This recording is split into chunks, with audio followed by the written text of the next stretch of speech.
The only vehicle in which we have to operate our faith is our mouth.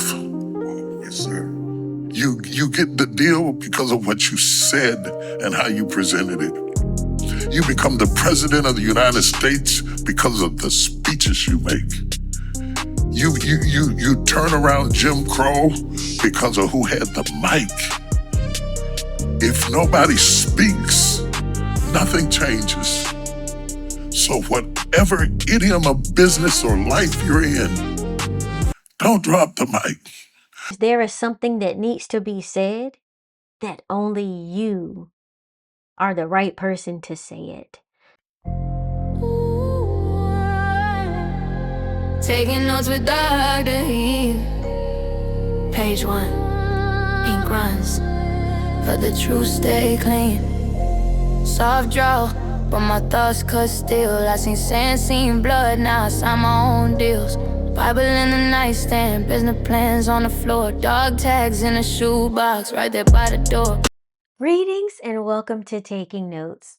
My name is Dr. Ellison. If you're new here, you can call me Dr. E.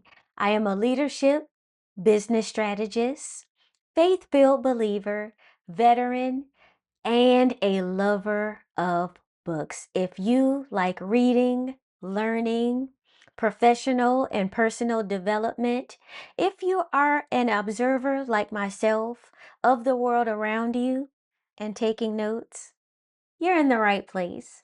Today we are going to be doing a book review on the book Don't Drop the Mic by tdjakes.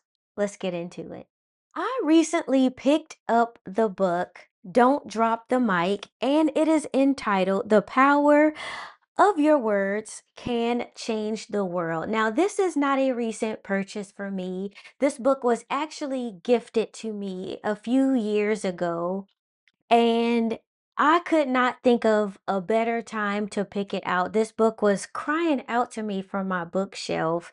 And if you are paying attention to what is going on in the world, there are 1,000,001 people that have opinion, and there are voices that are talking.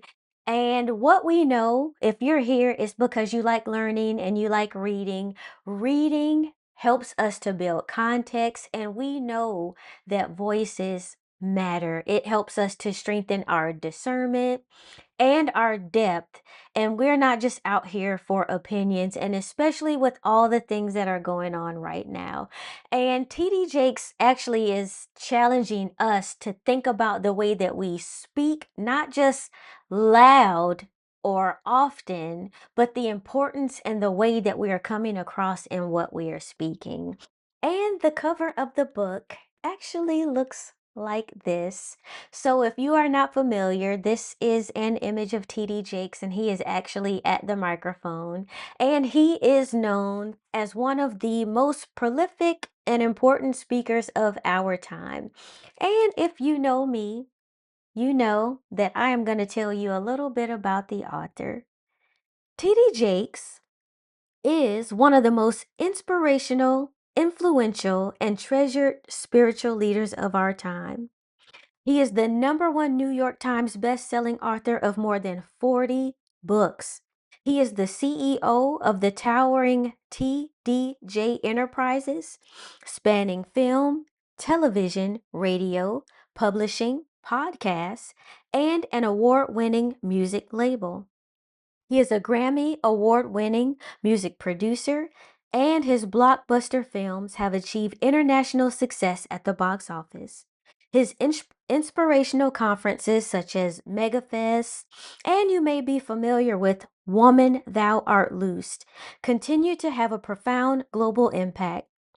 Bishop Jakes is a master communicator whose trusted voice is heard in more than 80 million homes daily and across a vast worldwide audience. And that is just a little bit about TD Jakes. And just to get into what this book actually is about, this book, Don't Drop the Mic, of course, culturally speaking, we have heard that term before. Don't drop the mic. You often see comedians or singers when you kill the game, they will tell you, you will see them just drop the mic. But TD Jakes is saying, don't drop the mic. And he is telling us that how to tailor our messages, the importance of body language, how to be ready to make every opportunity count, when and how to use silence to speak for us, and why and how you present yourself matters. Now, I know that I am on the other side of this camera, and not all of us are going to do that. Not all of us feel or believe that we need to be speakers, but believe it or not, people are listening to you, whether it be a family member or a friend.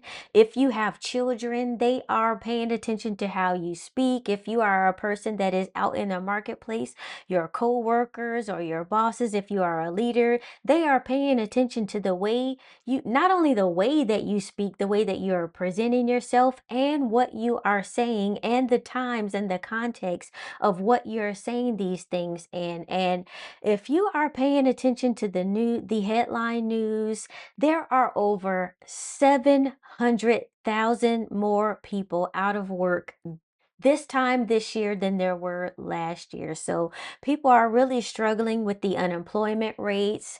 And I'm sure, you all have caught a little bit of a glimpse of what is happening with the immigration and some of the international timely to see what a speaker of the caliber like TD Jakes would have to say about not dropping the mic at a time like this. And so, with all of this stuff going on, it's just so vitally important that we are aware of that. And so, our voice is stewardship and not just a sound bite, because we live in a day and age where people are on these various apps and they're getting 30 and 60-second sound bites and 5 and 10 minute clips of things. But actually speaking and having a voice and people trusting us and what we have to say is actually stewardship, and just being mindful that once we say something, words tend to have a life of their own after they're spoken. So, I mean, I'm sure you've probably come across it before, like how things go viral and they just seem to take on a life of their own. And it's just so important to remember that we may be speaking out of emotion, or we may just be speaking things without really thinking them through. But we do have to steward the words that we speak. And it's not just about spoken word. And that's what I like about what this book made me think about. It's not just about the spoken word, it's also about the written word. It's also about the body language. It's also about the things that we don't say, because how often is something communicated by what we're not saying, right? And speaking with purpose and not performance. And there are a few things that really caught my attention in this book that I would like to share with you. And one of the first things that caught my attention was this quote right here. TD Jake says, just as dogs hear high pitched whistles that fall silent on human ears, our communication style will attract some and be ignored by others. All the more reason to be heard by those whose success you wish to emulate. Who are you listening to? More important, who is listening to you? And just as I said, you never know who is listening to you. It could be a child, it could be a coworker, it could be a family member, it could be something that you may say in a chat as you're typing, it could be something that you're writing. Who is listening to you? And I really like this quote because it says, dogs hear high pitched whistles that fall silent on human ears, and it attracts some and is ignored by others. So, you know, some messages may not resonate with some people, and that is okay. That's okay. And I just really like that. If the word is for you, then it is for you. And if it's not for you, it just may be like a dog whistle. And I just really like this quote because sometimes people are out here and they are trolling or they are looking for the next viral moment, and they may get discouraged because everybody is not gravitating to what it is that they're saying, even if they're speaking something that is timely, that is relevant, that is necessary, but their words just may fall on deaf ears. Their words may just be like a dog whistle. And I really like that the author said that here. And then another thing, that this book was published in 2021. And TD Jakes actually was writing this around the time of the pandemic, around the time of the death and the outcry, the civil outrage surrounding the death of George Floyd.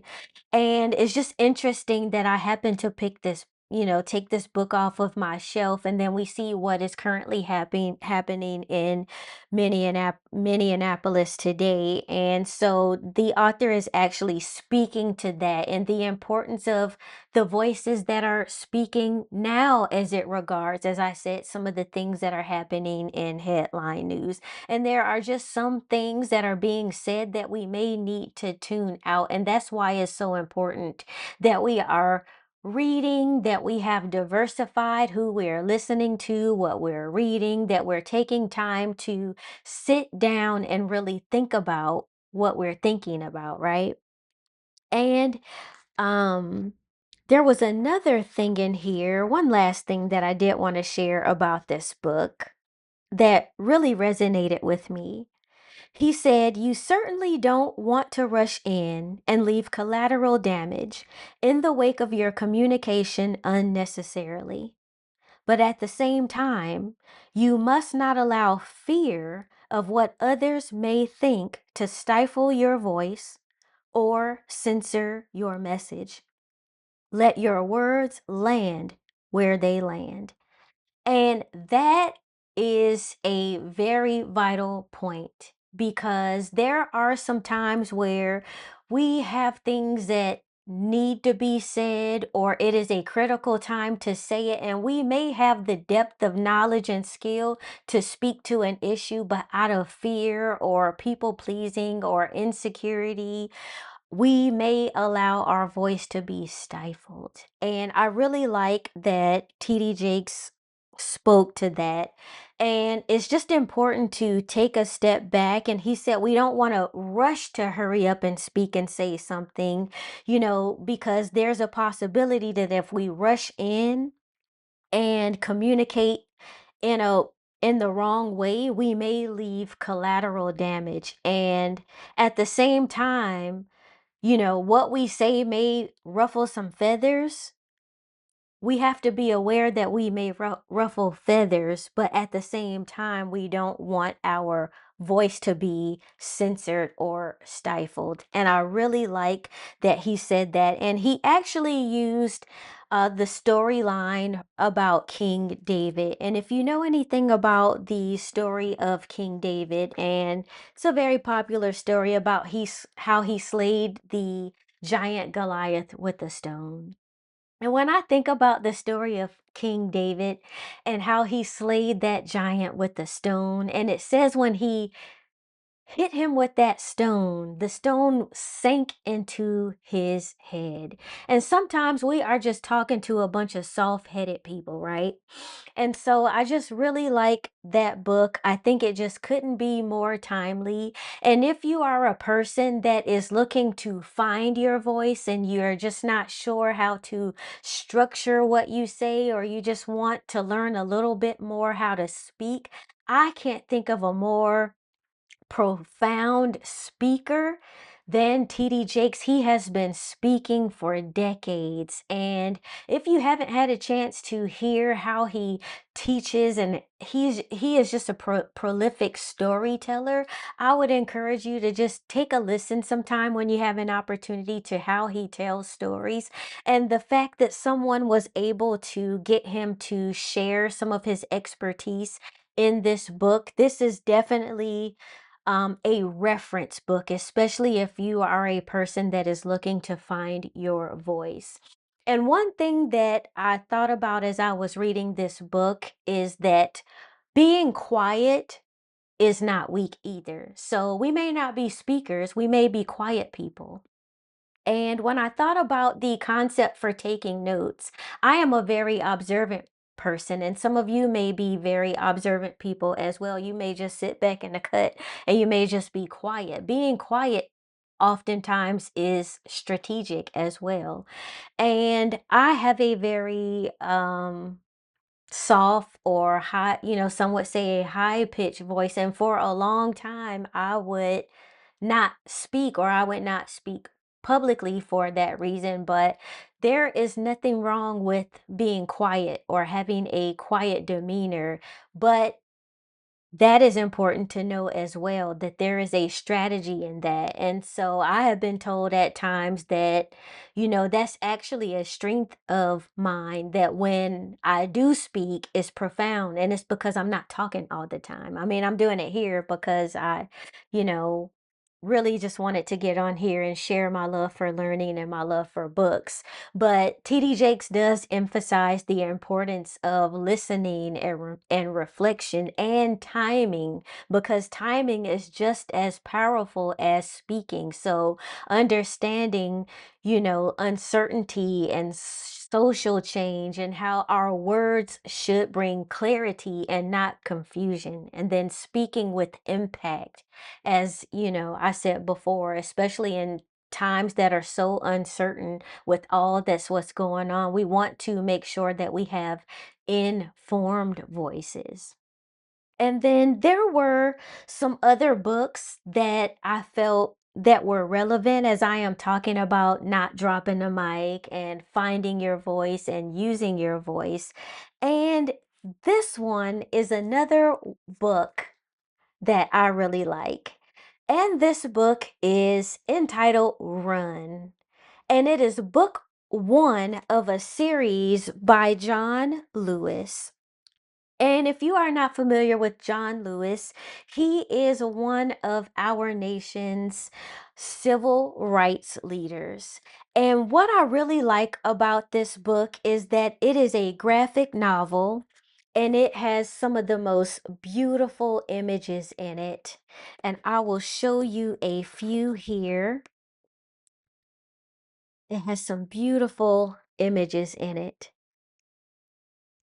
So not only do I enjoy books and reading, I also love comic books. I love graphic novels. And when I saw that one of our civil rights leaders had a graphic novel series, I was like, what's up? I had to get it. And this one is called Run. And I wanted to make sure that I got it. Number one, because it's a graphic novel. I like running, so I wanted to see what this one was all about. But as we are talking about not dropping the mic and finding our voice, I felt like pulling this one off the shelf as well, because this book is so relevant. And this book, it says, first you march, then you run. And not only was John Lewis a civil rights leader and activist, he was also one of our congressmen.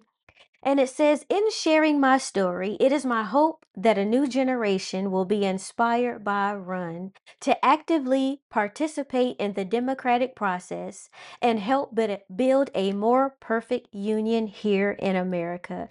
And what stood out to me, why I wanted to pull this one in with regard to Don't Drop the Mic, is that John Lewis was one of our youngest speakers as regard to the Civil Rights Act. So it says,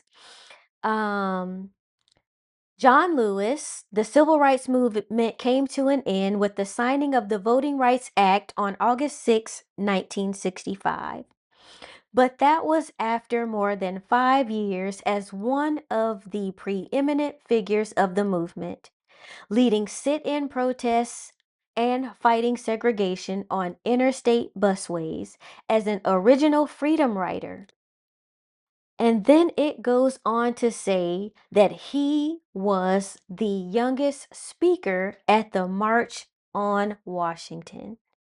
So just imagine how intimidating that would probably be to be the youngest speaker to do that. And so just finding courage, finding your voice, and sometimes it may just take a moment or a movement or something that gives you moral clarity that may draw your voice out of you. And this is the book Run, and it is by John Lewis. And I just wanted to add one last book, one and a half last books to that. And that is Ida B. the Queen. And this book is about Ida B. Wells. And this book is actually written by her great granddaughter. And this one is not a graphic novel, but it does contain quite a few images in here about the life of Ida B. Wells. And let me see if I can show you some more. It actually has some other images in here, such as Adam Clayton Powell, Malcolm X, some other people that had to use their voices in times where it was really important. And then, if you are unfamiliar with Ida B. Wells, and this is another book, In Light of Truth. And I just felt like these were so relevant. These were so relevant for us to have in light of talking about not dropping the mic. Now, Ida B. Wells, if you're unfamiliar with her, was a prolific writer and a courageous and a brave writer. She was a remarkable African American journalist, a reformer, and a social critic. She was actually born a slave in Holly Springs, Mississippi in 1862. And what she would do is write a lot of articles about lynching. So some of her closest friends got lynched, and she was courageously writing about it. The FBI was looking for her, law enforcement was looking for her. They had it out. She had a bounty on her head. And her way of speaking and advocating not only for her gender, but for her people as formerly enslaved people and what was happening to them, was she spoke out through her writing. So there are so many ways in which we speak, and we don't want to drop the mic. We want to hold on to the mic. And so Ida B. Wells is that woman. She was courageous. And I really do like this Penguin Classic edition, because in this book, it is all, well, not all, but her articles that she wrote in various newspapers and publications. And I really just enjoy reading her original writing. And this book actually has a quote on here from Frederick Douglass, something that he said about her writing. And he says, "Brave woman, you have done your people and mine a service which can neither be weighed nor measured." And it also says that 71 years before Rosa Parks was arrested for her courageous act of resistance, police dragged a young Black journalist named Ida B. Wells off a train for refusing to give up her seat. That experience shaped her career as a journalist and spurred her to become a fierce civil rights advocate. When hate crimes touched her life personally, she began what was to become her life work, an anti-lynching crusade that captured attention across the United States and abroad. And her writing style, her courage, her wit, and how she wrote just drew attention. And I just thought, as I read about TD Jakes, I would share those other books with you as well. And I really like these books. And my final verdict and takeaway on these books is that it is just a framework for how you impact our world responsibly and how we are speaking, and that we are speaking with intention, that we are not just speaking flippantly, that we are actually just being a little bit more keen and a little bit more aware of who we're listening to. You never know who has a phone, who may be recording. You just never know. These are just the days and the times that we are living in. And I don't know about you. I am just feeling extra sensitive about what is going on in the world. And now is not the time to be dropping a mic. Now is the time to just be a little bit more careful about what we're saying, knowing what voices we need to turn off, and knowing that our voice matters, whether it is a voice that we are typing, or a voice that is in a chat, or it is us actually vocalizing and saying what needs to be said. Because sometimes there is something that needs to be said that only you are the right person to say it. So I am encouraging you not to walk in fear, not to allow your voice to be stifled. If there is something that you feel needs to be said, and that has nothing to do with civil rights or what's going on in headline news. Maybe there is a conversation that needs to be had at your job, or maybe there is a conversation that you need to have with a family member or with a child, or, something that you feel that you need to write and get out in the world. I just want to encourage you that you can do it. You definitely can do it. And if you are ready to refine your voice with intention, I am encouraging you. I pray for you. And I really enjoyed this book. I think it is a good blueprint to have. And if you are in need of any encouragement, just know that I pray for you. And there is some information in the description box. If you like this video, just give it a thumbs up. And I am just going to encourage you to continue to observe the world around you, use your voice, and take notes. Until next time. Taking notes with Dr. Eve. Page 1. Ink runs, but the truth stay clean. Soft draw, but my thoughts cut still. I seen sand, seen blood, now I sign my own deals.